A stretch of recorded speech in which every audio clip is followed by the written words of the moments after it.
Good morning. It is Monday, February 23rd. Cool here in Orlando, Florida. We had another cold front come through. We're hoping this is the last one before spring break's right around the corner. So hoping we're warming up before that. I want to spend a few minutes this morning just launching the week. Everybody has a different way in which they get started. And I want to kind of speak to that here a little bit. So I want to start. I've got one of my favorite kind of daily reads, Leadership Promises for Every Day. It's by John C. Maxwell. And it talks about how will they meet change. This is today's devotional. I'm just going to read some of this because it kind of helps us lead into kind of how we're going to attack the week, but become better at attacking the week. It is usually easier to present change as a simple refinement of the way we've been doing it, right? A refinement of the way we've been doing it rather than something new and different. When a proposal for change is introduced in an organization, people fall into 5 categories in terms of their response. You've got first, the innovators. They're the originators of a new idea and generally are not acknowledged as leaders or policymakers. Second, you've got early adopters. They are those who know a good idea when they see it. They can jump on a good idea when they see it. You've also got middle adapters. They are the majority. They will respond to the opinions of others. They will be somewhat swayed by the talking points. If it's a really good idea, they might be all in for a bit, but then somebody throws a wrench into it and they're back out. You've got late adopters. They're the last group to endorse an idea. They often speak against proposed changes and may never verbally acknowledge acceptance. Like they're the ones that are going to, as soon as an idea fails, they're going to say, I told you so. They keep that option open. They keep that door available. And then fifth in this list, you got the laggards. They are always against change. Their commitment is to the status quo and the past. Often they try to create division within the organization, which is even worse than being a late adopter, right? It's worse than being it's the one that actively tries to prevent things from improving. And so when we go into periods of change, who are we? And I think in this industry specifically, there's always change happening. There's markets changing. There are technologies that are changing. There are all kinds of things that we've got to be ready to adapt to. Now, one of the things we also fight against, and I fight against this with our team all the time, is bouncing from idea to idea, right? Like I think most agents in this industry fail. 71% of them last year didn't sell anything because they don't have a plan that they're committed to. And so I'm not speaking specifically to the plan itself. The plan is going to be, I'm committed to this concept. Here's how I'm going to build my database. Here's what I'm going to do on a daily basis. Here's the change comes in the midst of that at times. And it says, man, there's let's talk about it through the lens of AI. Man, there's AI and we're going to try AI for a week. And then we're going to say, well, that was too hard, or I'm not good at it yet. And then I'm going to be back. Right. Or your team leader says, hey, we're going to start moving in a different direction. We're going to be moving into an open house campaign. And you are the one that says, I'm all in and we're going to make the best of this. Or you're the one that says, without a doubt, this is the worst idea I've ever heard. And you're going to instill doubt in other people's minds. And then through 2 or 3 of you are going to take this down a different course and create division within the company. Right. So we know different people and different. So the question is, how do we take action? Who are you in this regard? And I think we just got to be honest with ourselves in terms of who we are when we talk about taking action, when we talk about being innovators versus early adopters. Everyone's not an innovator. Very few are, right? Very few are coming up with new innovative ideas. Some people hear a good idea and they can jump on and run with it fast. And I think we are moving into a period of just across the board. This is not specific to real estate, but it is who can take a good idea and implement fast. When you say, I want to begin doing something, how fast can you begin doing it? It's a real question. Like, how fast can you take action on an idea? And so I think that is one of the separations as we look at different agents in terms of who's successful in this industry. The difference in the 71% that didn't sell anything last year and the remainder. And then you go up to the top 5% or the top 10%. Who has the ability to take action when markets change, when markets slow, right? When we have to start signing BBAs versus not, right? Like, who is the one that begins to truly take action? And so we want to be people that are action takers. There's a massive disparity between outcomes of those that are wise to change they're going to implement, and then the speed at which they can take action. And so I want to personally, and I do these so that I can preach to the choir myself here for a bit, is like, I want to become an even better action taker. So it is Monday on our team. We do what is called VIP Day on Mondays. VIP Day, we are focused on chasing people who are very important to us and to our business. What are the most important things you can do? I believe in stacking your week from priorities to because the reality is the more time that goes on, the more chance there's going to be a fall through. There's more chance that something's going to come up that's going to prevent us from doing what we want to do in the first place, right? So how do we become action takers? One, I think it comes down to stacking your priorities where you have a disciplined ability to tackle the challenge at hand. So on Monday, we start with what we feel is most important, because what happens on Monday, so for me, I set up my week. I have my morning huddle. I make sure my key people have everything they need from me so that we're rolling. You know, if you're selling houses, if you're a real estate agent, man, let's talk to our transaction coordinator. Let's make sure our deal flow that part is solid, because what happens if it's not throughout the week, or somebody's missing something from you throughout the week? Now your whole week is focused on, I got to get that. Get it done. Be done with it. Then we go into our VIP. So for me, the VIP is the most important people in my business. It's people who have the ability and the propensity to refer me business.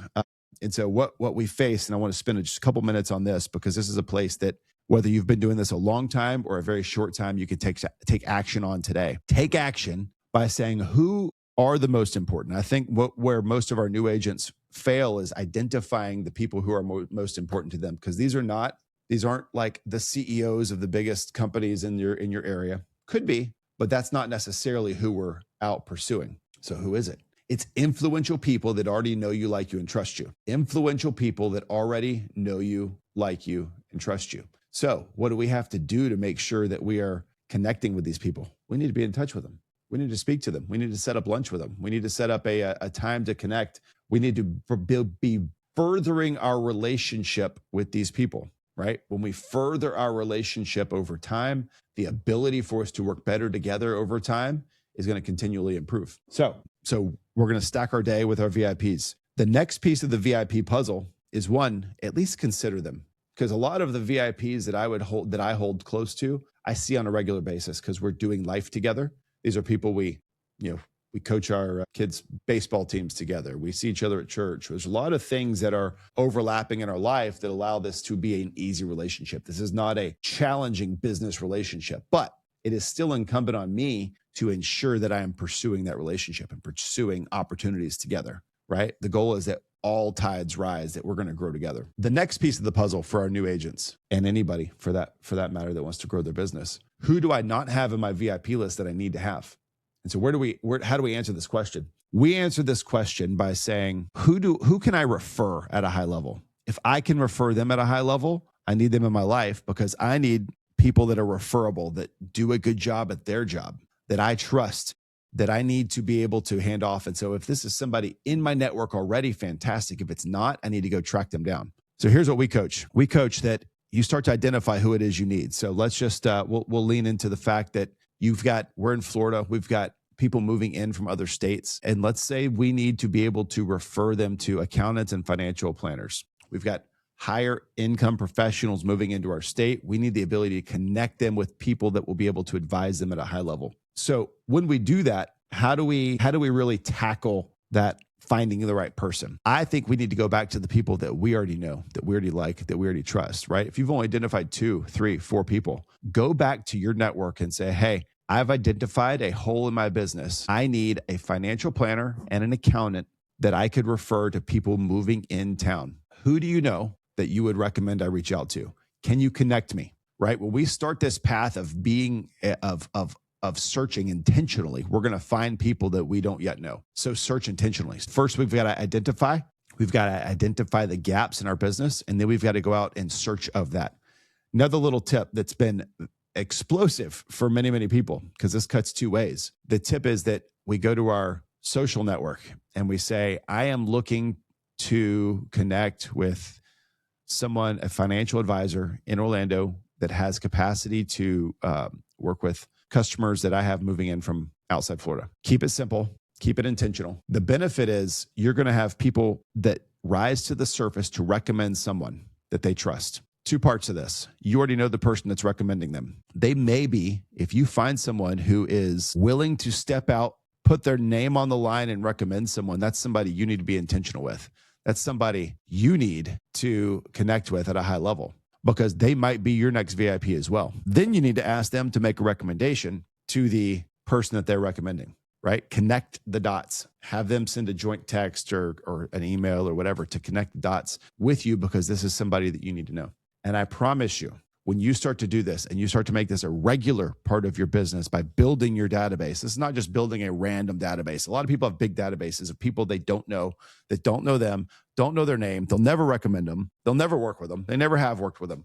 When you start to be intentional with this and you're having people that are recommended to you, that know you, that have maybe worked with you, that are connecting you with someone that you're going to have the ability to refer, it's going to change your business overnight. And let me do I'm going to sum up right here, a quick way of kind of seeing how effective this can be. If you had somebody in your network that really, truly enjoyed you, you guys got along, they trust you as a service provider, doesn't matter even what your business is, and they could refer you one person a quarter. If you're a real estate agent, getting one referral a quarter from someone in your network is a big deal. Someone will be able to give you a lot more, but one a quarter. Now, that is a lead for you. You've not necessarily closed that person, but let's say out of 4 from one person, one relationship, you close 50% of them. You get 2 of them. In this market, most people are buying and selling. Now, as you start to move into different parts of your network, you might find a higher portion of those are going to be buying and selling. But let's say 1 out of the 2, that's 3 opportunities that you wouldn't have had. And this is from one relationship. Now, the beauty is you've got to make sure you continue to feed into that relationship because the next year, you're going to have 3 more opportunities. You're going to have 3 more. And if you're doing this at a high level, that may grow. Now, if it doesn't, what you also have is now you have a shared customer potentially, right? If they're a financial planner and they're referring someone to you, you're a good fit for, you now have a shared customer that you are both able to wrap your arms around with and take care of them at a really high level. And so your relationship is growing with that person. It's going to be easier because now I can call them on a Monday morning on my VIP day and we can talk about the people that we are actively working with together, right? It's not a sales call. It's not, hey, do you have anybody you can send me today or this week? No, that's not a great sales call. Let's be honest. Let's push into the relationship. Let's push into the fact that we're able to take care of this new customer at a really high level and I can give them updates because guess who needs to know about their home buying and selling decisions? Their financial planner, right? I'm going to be able to keep them updated all along the way. So that's the challenge for today is take action on this. Don't wait. Like if you've got a full day booked out, take action in some way. Who is it? Identify who it is you need to know, hopefully by doing this. And I'll just throw out a few more. Financial planner, contractor, handyman, plumber, electrician, property manager, insurance provider.